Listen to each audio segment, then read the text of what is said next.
Special Olympics British Columbia Coach Diary with Dr. Laura Ferris. Managing distractions. So managing distractions, when we think about this, we typically think about managing them for the athlete because the athlete has lots of distractions. Some of those distractions are internal, their own thoughts or feelings about their experience, and some are external, things that are going on in the environment that maybe distract them from the task at hand. Well, as a coach, you have distractions too. There's lots of things that can go on. Imagine the end of a practice where parents are coming up to you asking questions, lots of things going on at the same time, athletes wanting your attention.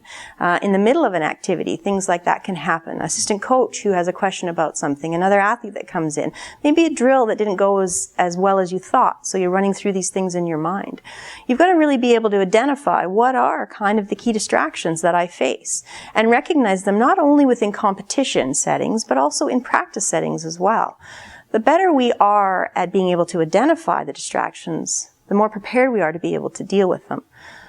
Being able to anticipate them allows us to think about how we might be able to approach them if and when they occur again. So the first thing is being able to identify common triggers within training and competition settings, and then recognize what are controllable and what are uncontrollable. Within all distractions, some things are controllable. There's things that we can do about it. Things that we can either manage so that they don't happen, or things that we can do to cope when they do happen. The other thing is some things happen and they're just uncontrollable. There's certain things in the environment. In a soccer game, you can't control the referees. In outdoor sports, you can't necessarily control the weather. So we have to be able to be prepared to recognize where we're going to put our energy. If it's an uncontrollable, we want to be able to shift our attention back to what we can control and what we can do in the moment. And really, as a coach, to get yourself at your best, you've got to be aware of how you've shifted and how you bring yourself back to those situations. The big thing is to have a plan and to recognize what can I do to prepare for it? So when you've identified the distraction, think, what could I do to prepare for this? Maybe there's some simulation things I can try. Maybe there's some, I can learn to kind of reframe my thoughts or shift things a little bit in how I see things. There's lots of things that you can do in advance that maybe will help you feel better prepared.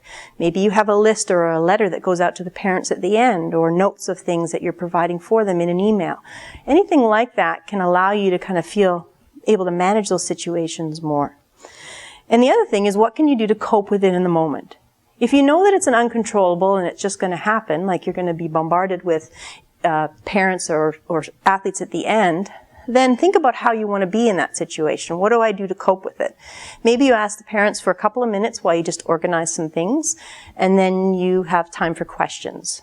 You can decide what that is. Whatever your plan is, it's all about feeling that you're in control and able to take steps towards being able to manage the distractions as they occur. And again, you provide a powerful visual for what an athlete should be able to do in situations and performances. Distractions are part of the game, they're part of competition, and they're part of training. So as a coach, you can actually help your athletes learn to deal with them by modeling how you deal with them.